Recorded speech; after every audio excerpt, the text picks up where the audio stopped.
Welcome. This is the Simply King podcast, and it's your boy Rodney Perry, King himself. And you just tuned into the Soulfully Conscious podcast for humans, simply being humans. And today is a special one. Today is the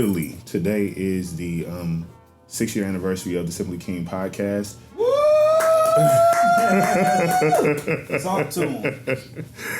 Yes, and I didn't want to take too much time. I wanted to specifically make this episode one that was not only, I wouldn't even say just brief, but one that got straight to, the meat and bones of the situation. Because yes, it's a celebratory mood, but I do want to highlight the significance of this time in my life, this time on my creative journey, but also what's to come. So, thanks to all the people for, sticking with me. You know what I'm saying? If you joined and started subscribing in the first year, second year, third year, whenever you did, more than anything, I want you to understand that it's bold as hell to put yourself out there for any type of judgment. But and you don't even know if you're putting shit out to this void, if anybody really gonna care for whatever you do.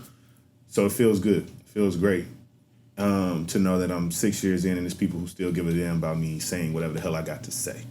So today is gonna be a celebratory, introspective, a good time. You feel me? And not even for a long time. So I have here with me two good friends of mine who came into Chicago, right at a very interesting time. I have here with me a long time, it's been 10 years. Woo! This has been August, August of 2011. Yeah, it's been. I have here with me the it's crazy. The incomparable. We should have did something for our anniversary. Eclectic, right? Eclectic and extremely talented Bennierosevelt, Remy Rosewood, a million different monikers that he calls himself. You know what I'm saying? Othello Daxton. Sonny Malu. Yeah, my pager. You know what I mean? Yes.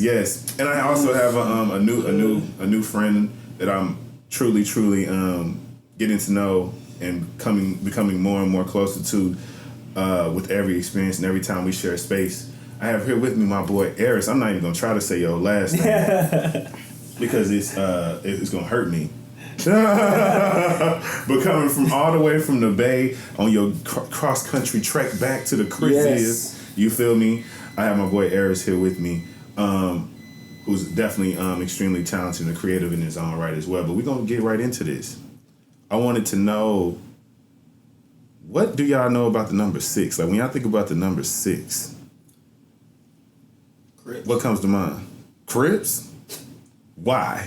Because that's what I've always associated with, like especially growing up. It's been Crips and Sixes. Crips and Sixes. That's it. No, but outside of that, I know what is it? It's the was it 6?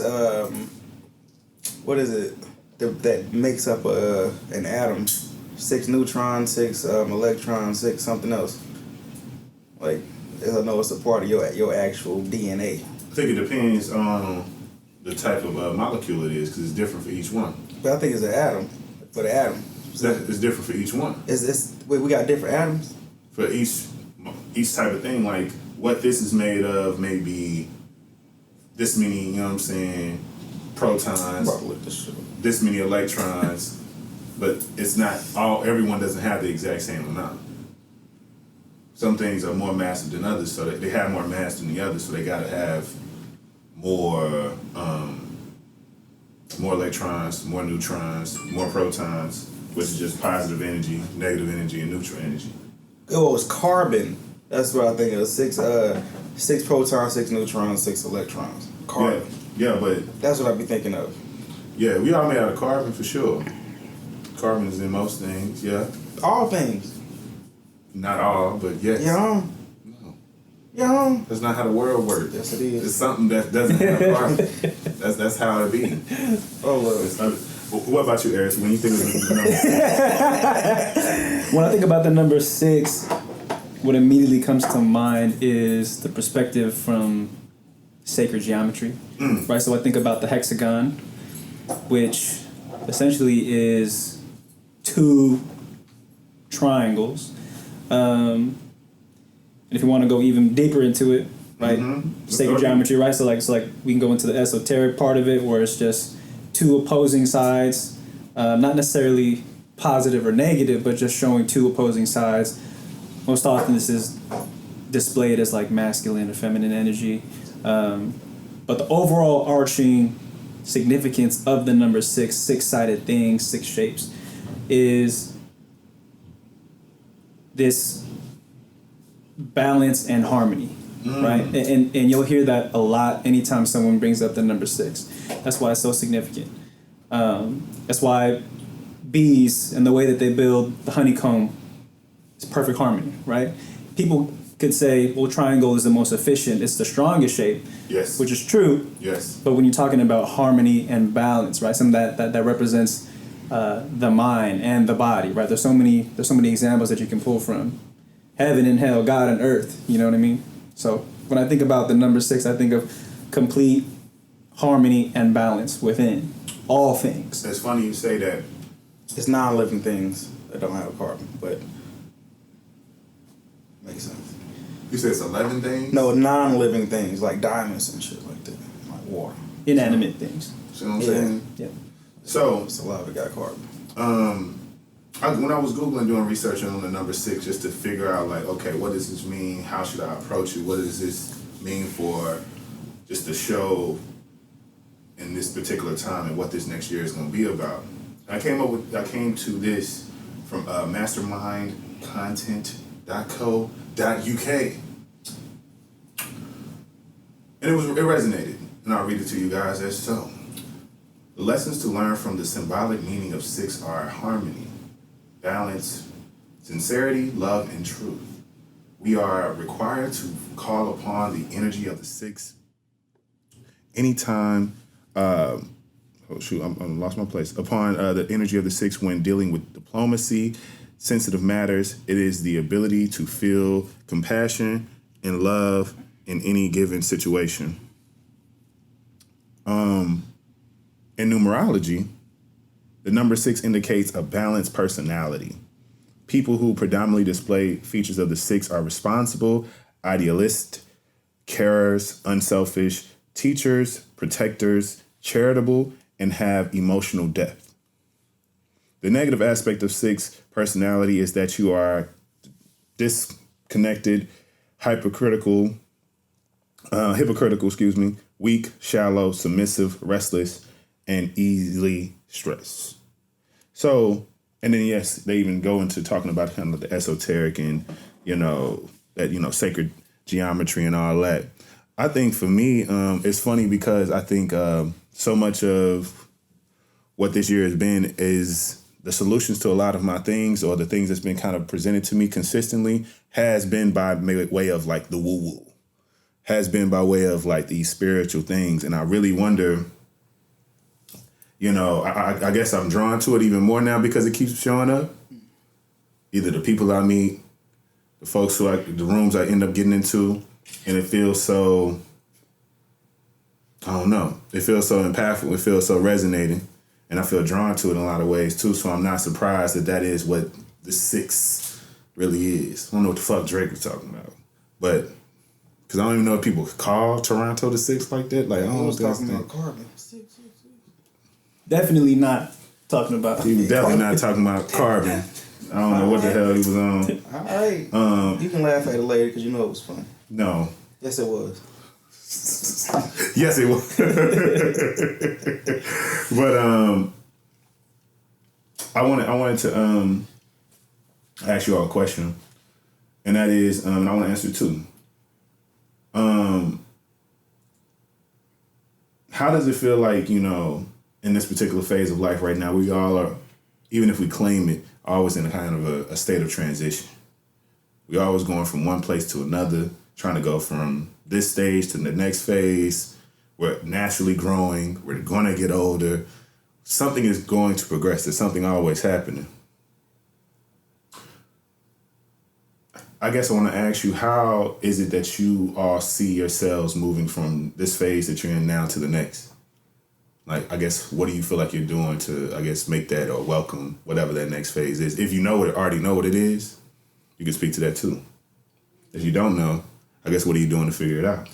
As soon as you had said that, I thought of liminal spaces. It's Say that? the definition of it, if I'm not mistaken, because I be mistaken all the time. It's between something that's forgotten and what's to come. So if I can give you like a visual representation of it, it's somebody swinging, and when they let go to catch the other swing, they're right in the middle. That's the immediate thing that comes to mind.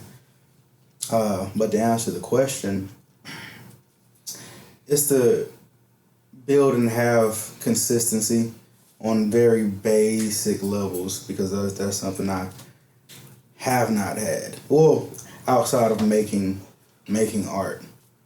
And now even with that, it's to a spot where that has to be transitioned into something else, because you can no longer make beauty for beauty's sake when you reach a certain thing. I mean, at least that's how I see it. Right? So What do you mean? That you can't you can't just be making, because I feel like that is irresponsible. If you do have a gift of some sort, and you're just kind of doing it just for the sake of it being beautiful, and not like actually applying it to possibly something bigger, possibly just something else, at least teaching about it or something like that, or the things that you have learned through it, and actually making that something tangible, if you will, something that can be passed on, or whatever the case is. It can take many different forms, as I like to see it. But outside of that, within my personal life, it's a consistency that needs to be built. I haven't had my feet on the ground for like the last 7 or 8 years. It's just been travel and things and letting things fall where they may. And that's been heavily enabled by all the fans, all the people that's wanting to work with me. Because growing or following while you're just doing the thing that you just like to do, you're enabled like shit just to keep doing it and do all type of extra little cool shit in the middle. You don't have to necessarily think about the future, or at least in that moment. You don't have to like think about it, because like, you have everything you have right now. And if that's the goal, live on. But to push to the next phase is to have a certain level of consistency, and it's to transition the art into something meaningful, because it's always going to be beautiful. That's what I know how to do, is make it beautiful. So would you say the current point in time that you're in now is that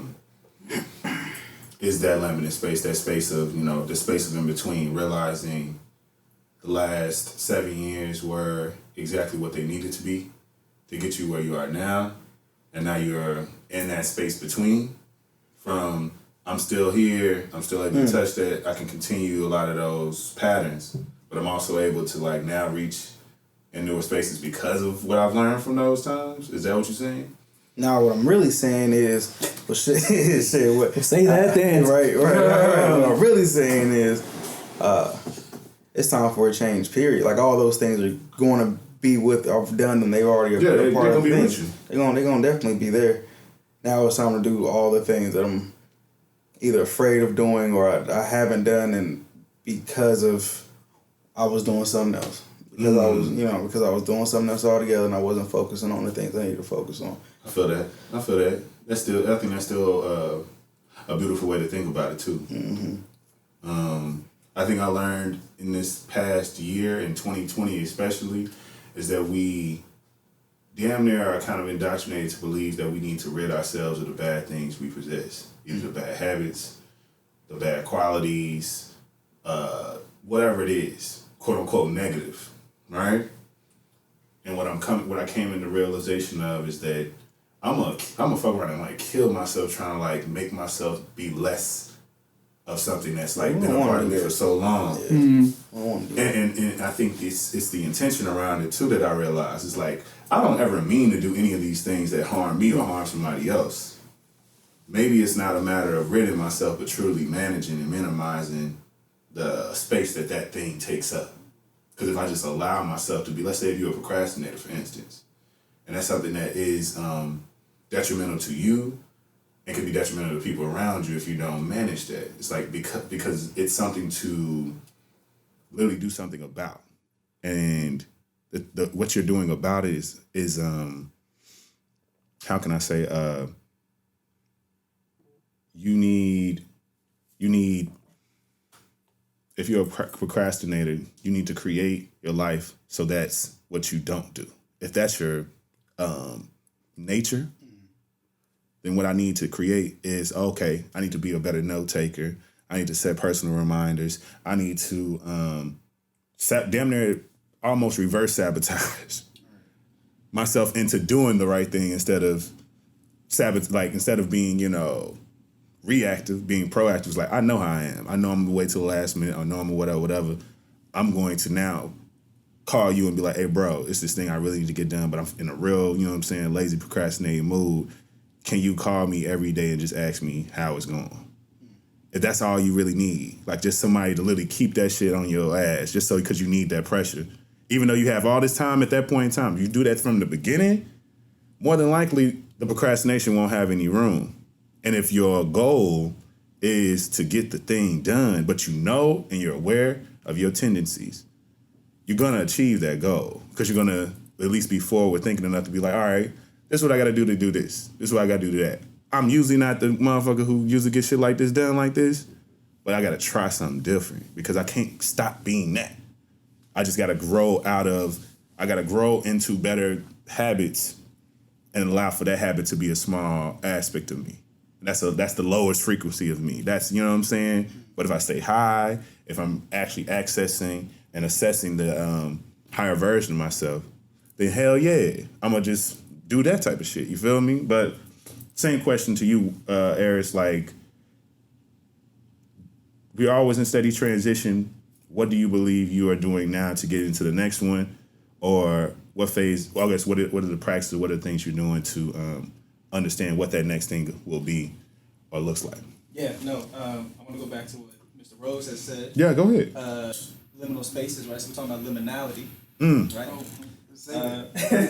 Talking about liminality, right? And this concept really just came to the forefront of my mind just recently, sort of like in a more structured way, but an oversimplification of liminality, right? This is just my take on it. Is like, yes, there is this space between transitions from where you are and from wherever else, right? It doesn't necessarily be where you want to be or where you weren't. It's always just from where you are to somewhere else. And so I think what happens in terms of transitioning into that next space, right? Like that liminal space, there's a lot of uncertainty. There's a lot of unknowns, right? And so when people say, oh, I'm in transition, like I'm in this perpetual state of transitioning, they're caught up in that unknown. They're caught up in that, right? Which is the liminal space. In order to get out of that, you have to be willing to move on from that, move on wherever that may be. And so if we're talking about decision making and layering that and adding another dimension to like these liminal spaces, you have where you are, which is the center of where you are, all these different life paths that you could potentially take, and you're debilitated from all of these decisions because you don't know what's going to happen, right? Damn. And so I think that when people finally decide on something, because you got to choose. That's when you are out of those liminal spaces and actually working on those things, right? So it's like, I mean, going back to the 7 or 8 years, right? So one might consider that a liminal space, right? And so now you're getting out of that liminal space, making that final step into whatever transition that you were trying to actually be in. So people are really met with these decisions of like, well, I can either do what I've always done, aka make the same decision that I've always done, even though I know how that ends, because that feels more comfortable to me, because I know that, I'm going to inherently choose that as opposed to going into the unknown, getting out of these liminal spaces and into that next phase of my life. So for me, I feel like, yeah, these past couple years have been this very liminal space, and again, like, we don't even have to use the constraints of a year, right? You can do it on a small scale. You can say 24 hours, right? 24 hours. There are so many liminal spaces in that 24 hours, and you could be going through so many different transitions at that local level. People aren't even aware of these things, right? And they just think, oh, well, if my mind is like where I want to be next year or where I want to be in the next 5 to 10 years, you are literally skipping over the progress that you're making on an hourly basis, on a minute basis, right? So it's just like moving at the speed of your own thoughts in that way, right? Just talking about seconds. You better slow down. Woo! I mean, I'm getting into it, right? But that's really how I see it. Is like right now for me, it's just in this space of the liminal, right, and trying to assess the unknown, the uncertainty, but at some point, I've got to take a step somewhere, right? And so, for me, what helps me facilitate that decision-making process is traveling, right? And so, changing my environment up. And so, when I'm able to do that, things just become more clear inherently for me, right? It helps me build that momentum that I need, that accountability that I need that you talked to earlier, right? It's just like, I just need someone to be on me about this. Yeah. Right, so like what we're really talking about is accountability. Like we're trying to hold ourselves accountable because if we don't have that, then there's no motivation. There's no push for us intrinsically. Well, one, if we even have it cultivated like that, sometimes we need that external force, right? And so that's what you had said earlier. It's just like, okay, well, let me call up the homies. Just hey, check in with me on a weekly basis. Just make sure that I'm doing what I said I'm supposed to do. I don't want to take over this whole thing because we can get into it, but that's kind of like a little piece of that. I want to definitely tantalize folks. You know what I'm saying, into thinking about this even deeper. Yeah, I think you got it. But yeah, I think for me, I feel like I'm starting to find my intuition. Find my intuitive guide. Be able to make certain things clear. And also ask the questions that I feel like I never asked myself. I do believe I've always accepted the idea of being in transition, being transitional and transformative, because it felt like, I don't know. I think I seen it's not even like a pursuit of perfection, just a pursuit of fullness, roundedness. Like I felt like within my own depiction of what being fully developed, being a fully realized person is to have, a multitude to show for it. Like a truly, like, I can do this, I can do that. I'm now this old and I now have these abilities. Some may be seen as minor, some may be seen extremely fucking major, some may be seen as lucrative, some may be seen as just convenient, some may be seen as comfortable, some may be seen as, oh, that's rare. Not too many people can do that. Or not even too many people care to still do that. Those are the type of things that I think I was drawn to more than anything when it came to who I want to be. How do I want to show up year after year after year? And I think I didn't realize how much of even doing this podcast was one that was like a method of self-accountability in a lot of ways too. Because I'm literally committing myself to show up in this, committing myself to have and create the type of content I say I want to create. But more than anything, it's a fucking like, a time capsule that's forever being filled up. You know what I'm saying? It just hasn't been closed yet. So I'm literally capturing how I felt the week that this happened or the week that this happened in the world. Where was my mind? Social commentary. You know what I'm saying? Like a diary. It's basically. Yeah, heavy-weighted diary. Right? Heavy-weighted diary that I don't even know how many hours. I would assume I'm about 180 episodes. So at this point, I've done, I can't even do no air math right now. All my episodes been like between 35 to an hour. Yeah, so it's 185 episodes. So that's truly a lot of fucking hours.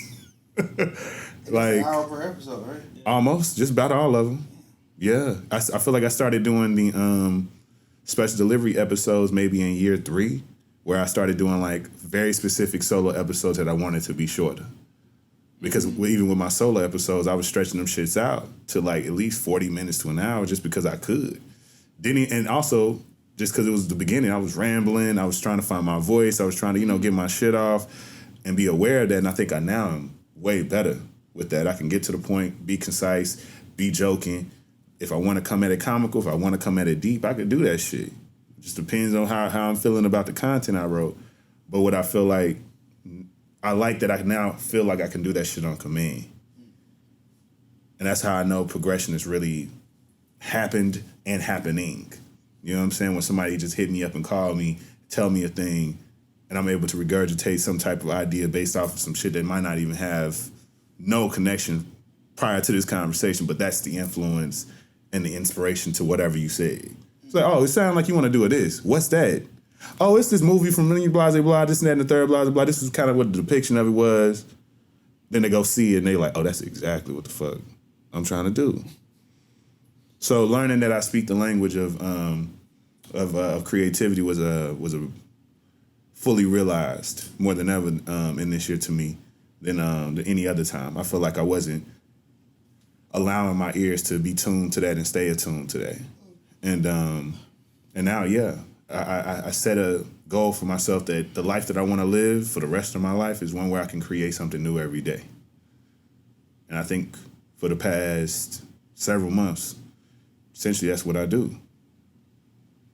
Something that was not there the day before I want to make. And it could be something I never wrote, something I never said out loud, something I recorded, something I posted. Especially now since you're full time with it. You know what I'm saying? So it's like, and I've now figured out ways to satiate whatever that is in a multitude of ways. I could be continuing on a project and not even consider that the thing that's a new creation, even though you can consider it that. This has progressed past the point of what it was the day before, so it's not even the same thing. Mm-hmm. But I ain't even that. I don't even count that. I still go and create something new or start on something new. And it feels good, but it feels like my way of, staying within my own intuitive practices and then also coming into knowledge of these other ones, of these tangible things, because I think that's where I'm really drawn to. My clarity doesn't come solely by making time for stillness, which I've appreciated that, but I think it's like I can't stay in the stillness too long. I gotta release. I gotta let it out. I gotta connect, because I think that's the balance that I'm supposed to have within this time. That's that 6. That's that 6. That's that 6. That's that 6. But you 6. To know something real quick is like this is a culmination of hundreds of intentional hours. You know what I mean? It's intentional hours. Say right? that. So it's not just I spend all this time, because there's a lot of people who spend time and it be not fruitful, right? Years and just spend time, just be busy, just be busy. just killing time, literally killing time. But like when you are actually alive with that time, like are intentional with that time. I mean, this is just one way to look at it, right? Where it's like this is now the culmination. You are where you are now because of that intentionality. Someone could say. Hell yeah, you said that shit. Because just to run down for anyone listening to this for the first time, this hell of an episode that you called me on, and I wish I could say this is the vibe every single time, but this is special. You know what I'm saying? Special. It's special.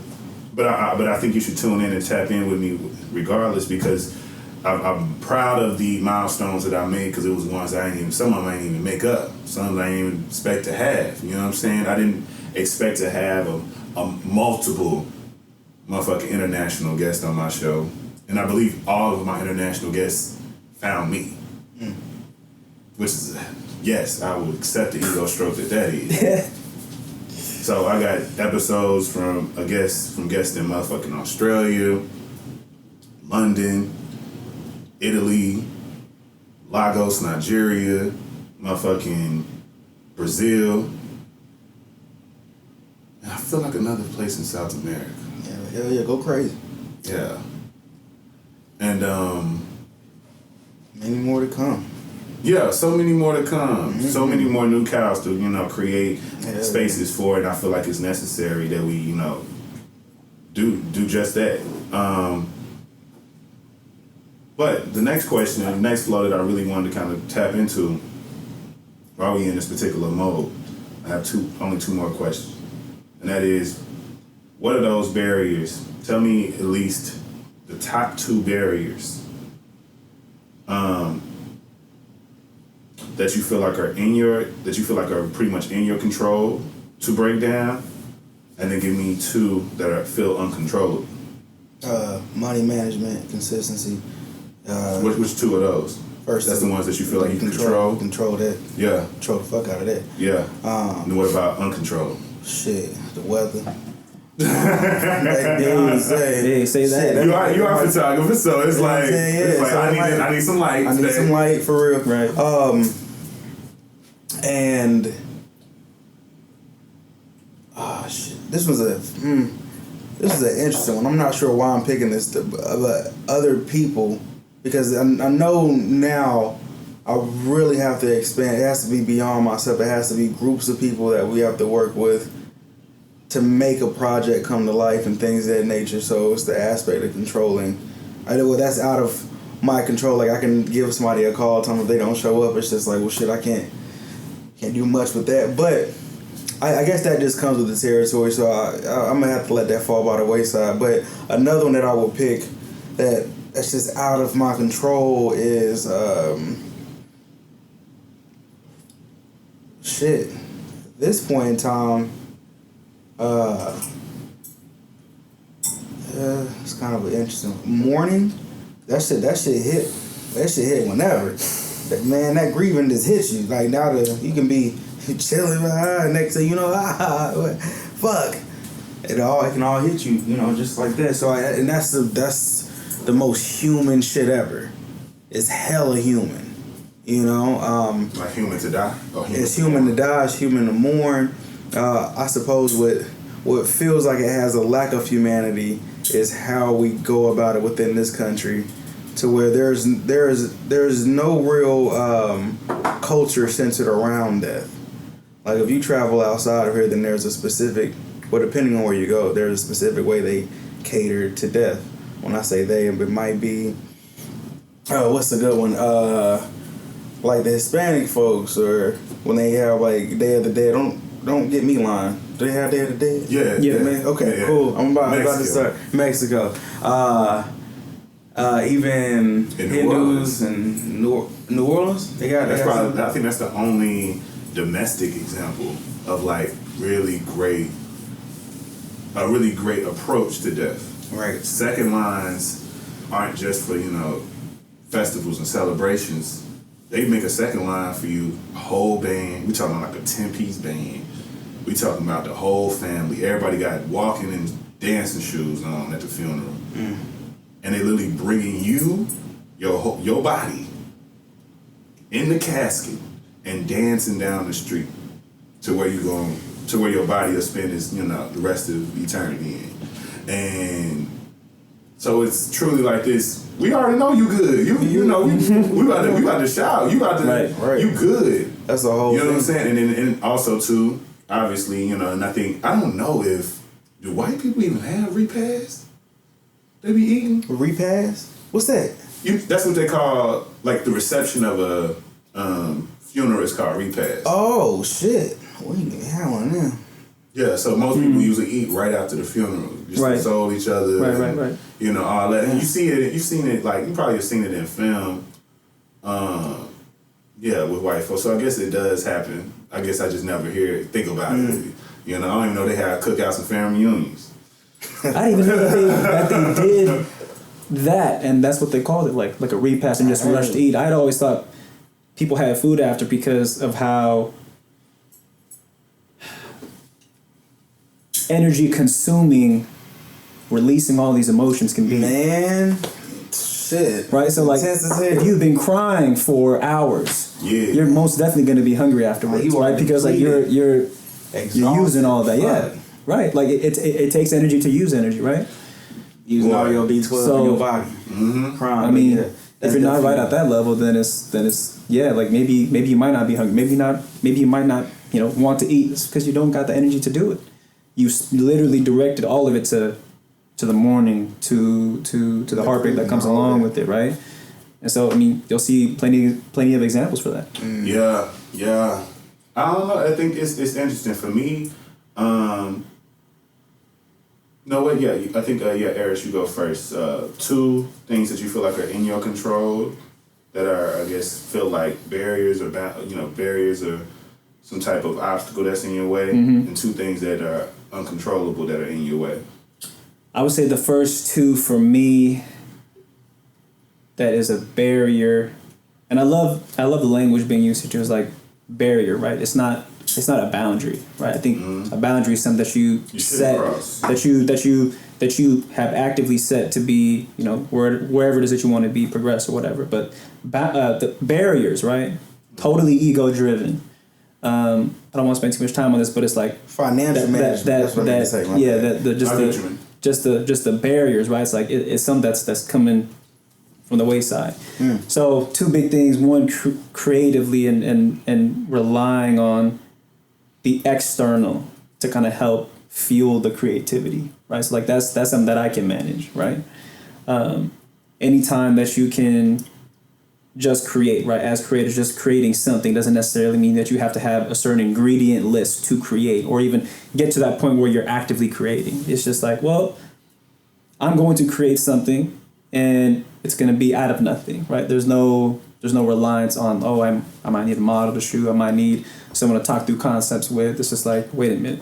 I can do all these things myself at a very scaled down level, right? And so that's to me, that's something that I can definitely control. And it's something that I'm practicing. It's like having that larger scale kind of creativity, kind of that larger scale creative process, and then scaling it down where you can do it all locally. You know what I mean? Like whether that's just taking a piece of paper out and drawing something, like you are literally creating something at just that small level.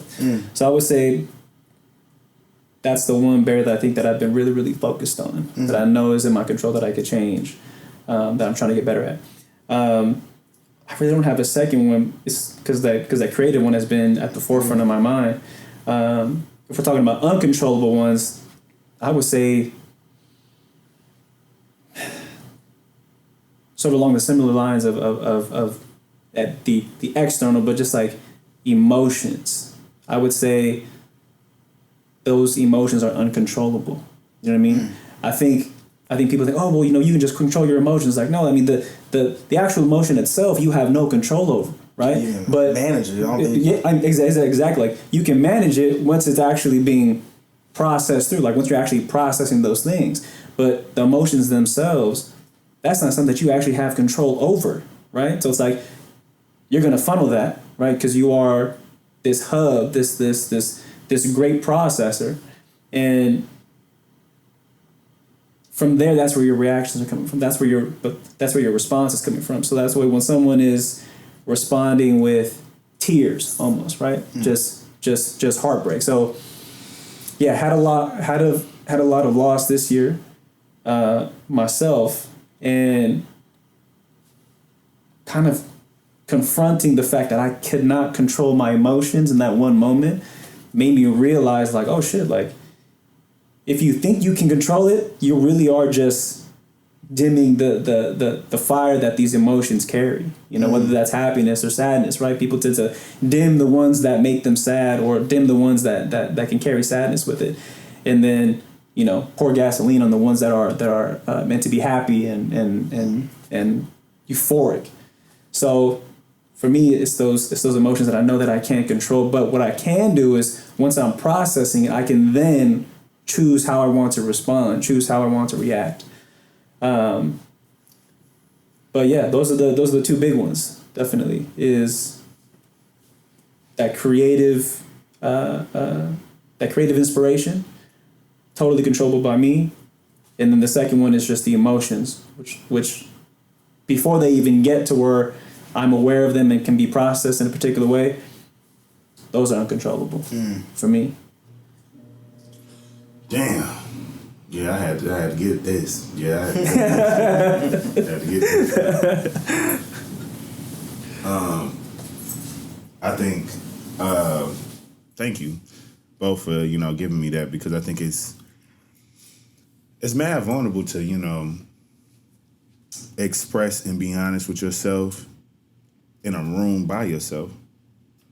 So it's, it's commendable. And it's unfortunate that you don't get it that often enough coming from men. just expressing it without any particular, I don't know, any incentive other than just for the sake of getting it out. You know, you're not getting paid to do this. You're not trying to impress people with your, emotional intelligence. It just is what it is, and it's just right for the moment. For myself, I truly feel like that I am. I think the two things that I feel like are within my control is, I think, my level of gumption and, secondly, my anxiousness or rigidity in any way. I put that kind of together, like, because I feel like I've seen my own anxieties be rooted in the things that I'm afraid to do, or I already have a belief that I've been so strongly in for so long that I'm realizing how much of that has became a part of my programming and something I just stick to, and it eventually starts to nag at me, like, hey, why have you always thought this thing? And it could be something as small as, the way that I feel about a particular food or anything. It's like, why have I remained rigid on these things? Why have I remained, and how does this rigidity or this pattern of rigidity in myself affect other parts of my life? What else am I like not just immobile on? Because I've always seen myself to be mutable. I've always seen myself to be a person that can be flexible. But the things that are really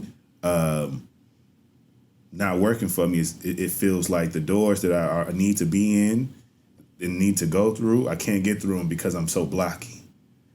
I got corners. I'm sharp. You feel me? I'm not even rounded enough to be able to curve myself into this door. If I can't go straight in, it's cool. We just curve on in here. If just to give a visual, I guess.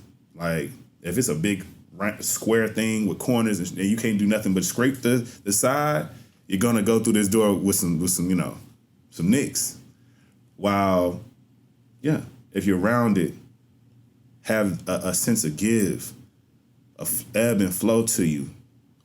Not to the idea of just being quote unquote soft, but you give, you bend, so that you can get through this thing and be renewed and be new, be in a whole new region of yourself and reach higher.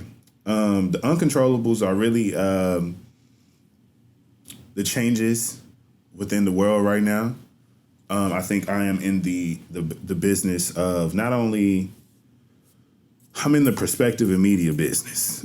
So things change very often about mass media. Things change very often in terms of perception. I think I've noticed myself over the years be able to recognize when I am emulating some parts of society versus when I'm not. When I'm really feeling like I'm in a rare air of this particular perspective, concept, opinion.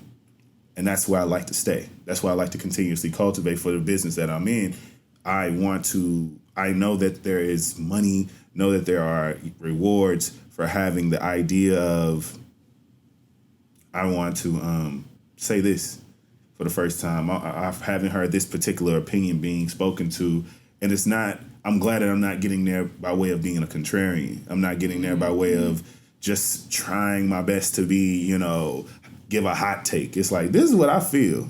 I don't think nobody thinking about it like this. And I think a lot of it has to do with me curating a life that I can really stand in that and be the truest version of that. I'm not coming, I can acknowledge, I can literally say what I need to say, acknowledge my bias, say what I need to say, and then give you room to say what you need to say next. And I don't think that that's a space or a thing that people kind of make room for these days. Right. Instead, they'll not preface, not acknowledge their own feelings behind it. Just say whatever, and then a motherfucker push back at them, and now you're trying to figure out why you got to bring them out their chest a little bit. It's like, I need you to calm down. You need you because it's like you just feel how you feel. It is what it is, and I think I've been blessed enough to be able to communicate, and for me to be able to tell people things that may be startling, some shit they never heard, uncomfortable, and for it to feel like it's at least being heard and received. So yeah, I think that's one uncontrollable. Did I say the other one? I said 2 uncontrollables. Mm-hmm. Yeah. Just a long-winded. Yeah. The last question I have for y'all is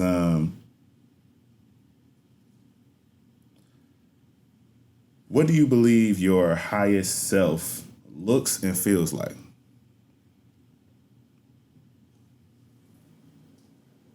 Ooh, sports fucking. Sports fucking? Sports fucking. Break that down.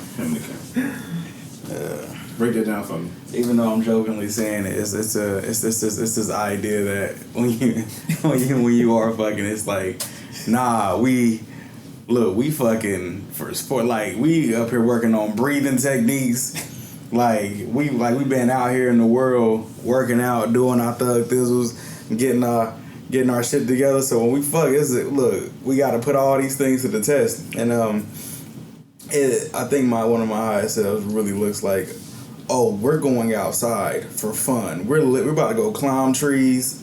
We about to go on like a 10-mile hike for fun. We about to go do all the, you know what I'm saying? Because we've been in the gym and shit trying to like make sure all the joints and shit was good. Make sure we can squat and deadlift and do all type of little shit so we can go out into the world and just go do all the cool shit. Mm-hmm.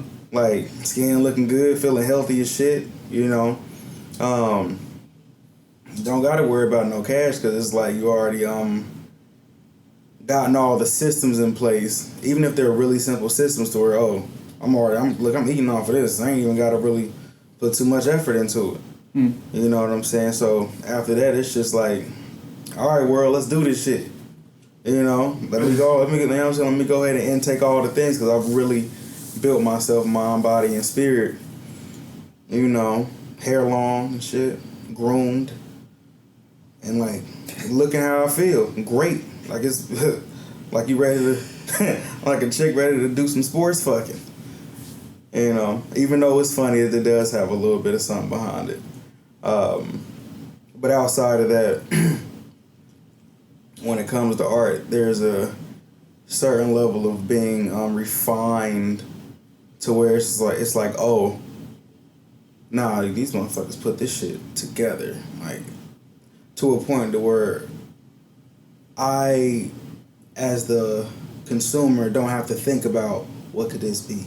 It's like, no, I'm telling you, this is it. These are all the things, but it's beautiful because that's where we were like free at and making it beautiful. But we were very like particular and refined on what the message is. That's what maturing look like out here in these streets. I fuck with that. I fuck with that answer. That was a smooth ass way to say that too. Do you know what your Arris, what your higher self looks like or feels like? What do you believe it feels or looks like? Yeah, no, I like the fact that Bennierosevelt has said, you know, selves, you know, alluding the fact that there's more than one, or that there are many variations of that one. But one way to look at it, one way that I've been thinking about it is like just this top tier execution of dynamic harmony, right? And so what I mean by that is that in any given situation, in any given circumstance, whatever way the scale is leaning, there was just a harmony, right? There was a harmony there. It doesn't always have to mean 50-50. It doesn't always have to mean, you know, like this dualistic approach of, oh, well, I have this much and I have this much. It's just that at any given time, as I'm navigating space, I'm in complete harmony in that moment. But to me, that's what I believe my particular higher self would look and feel like, is that at any given time, like, just, you know, outside of my body, just any given moment, second, just being in that harmony with everything, the mind, my thoughts, my emotions, how I'm feeling, what I'm seeing. Aren't you like that right now? You know, what I'm feeling sensational wise, you know. And you said, am I feeling right? I mean, I am. Look at you feeling your higher self right now. I am. You already got a taste of it. You know, but but it's a practice, right? So it's not something that I feel yet is sustainable or that I can easily sustain it, right? So that's why I mentioned it's just like there's this top tier execution where it's just like every moment I'm just like I am harmonious as fuck right now, like at any given time. So that would be what that looks like for me. Top tier. Yeah. Top motherfucking tier. Yeah. For me, I think I came into that concept in the realest of ways last year, and started reading the 7 Spiritual Laws of Success, and I think it helped me a lot put in perspective how the way that I approach my life. Like I said earlier, I seen human development as well-roundedness. What skill can I achieve? What thing can I put onto myself that I'm drawn to, that I have a knack for, that could make my overall human experience better, in all those adjectives that I said at the top of the episode. And I think I was finally getting a depiction of how to do that with my spirituality, how to do that with my mindset and my mentality as well. And it felt, I was drawn to it. In that book, it gives you, not only does it give you these particular laws and kind of ways and approaches and perspectives of how you think of the world, but it gives you these tangible practices. And I think I didn't realize how tangibleness was something that really, really resonated with me. And like I needed that sense of like being able to do something, because I think the introduction of spirituality just being, pray and let go didn't feel like enough to me. It always felt like I needed to do something else. And like, I'm working on the thing I'm praying for or praying about. So it's like, faith without works and all that type of thing. But I'm like, is there anything else a brother can do? You know what I'm saying? To feel like I am being the most intuitive about this. And I feel like those, practices of meditation and journaling and, stretching and putting yourself, in nature, or the way that you communicate with people, based on the decisions that you made, all those different things help me realize and form what I think my highest self looks like. And I think it's definitely an abundant version of me in every single way, holistically. I see it being abundant from a standpoint of where all the things that I'm motivated by are in front of me, and the rewards are, endless. So that I can do what I want for whoever I want or just for myself. Either way, I could have the choice in that particular domain over the things, because I know that I think I was at least given that particular designation that I'm definitely meant to help people and serve people and be a aid of sorts, because it's like, why the hell would one of the biggest talents and gifts of mine being talking to people, having conversation, if I'm not supposed to orate or get people to a particular point or provide some new perspective and connect and, I don't know, vibrate differently. And so I feel drawn to the ideas of, taking care of the world and the world will take care of you. By doing, and I think it's a beautiful service of just giving perspective or saying what's on your mind that you couldn't find the words for, whatever that may be, because you deserve the clarity. You deserve to have the perspective that fits this feeling that you feel about yourself, about the world, about somebody else, whatever it is. I think that's why I'm always been so close to that, But also I see my highest self being able to be one and whole with the good and bad of myself. And I think I reckon with that, because I always feel like when I am on a high frequency, nothing really stops me. Nothing really matters. I'm living in a paradise that never ends, that's bountiful with all the fruit in the world, everything. And just being in that space always feels good. And it's almost the worst feeling now, I guess, is having this regret for staying in that space for so long, because it's like, damn, maybe I should have pulled out of that mindset and got back to this, or got back into the, the grind of the work or whatever, or maybe I did this wrong, and I think that my higher self can live in that, live in the understanding that I don't have to self-sabotage. The world's going to bring me new challenges on its own naturally, just because of how things change and how the journey goes. So I'm going to feel a way about myself. I'm never going to get to a point to where, I can just now turn off emotions. I'm just living in this nirvana, perfect type of world, just because that's the one I curated for myself.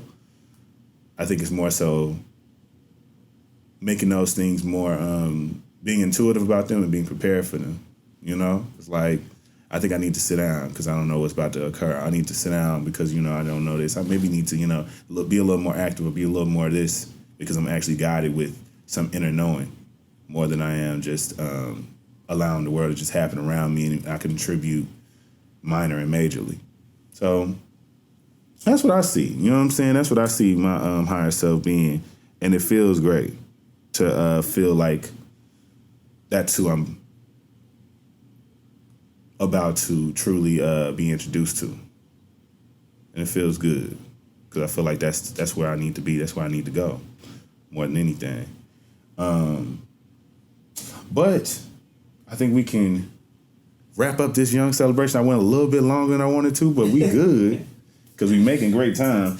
But I want everybody who's listening to understand that, like I said, this is the Soulfully Conscious Podcast for humans simply being humans, and I want y'all to really understand that tagline probably came in maybe year 2, year 3, I believe. I want to say year 2, and just for me, the human experience is the only thing that we can truly control. And if you a person who believes in the presence, then why not have the best version of that? Why not, live that up? So laugh, analyze, love, you know what I'm saying? Fall in, fall out, break down, come up, whatever it is, because it's all gonna happen.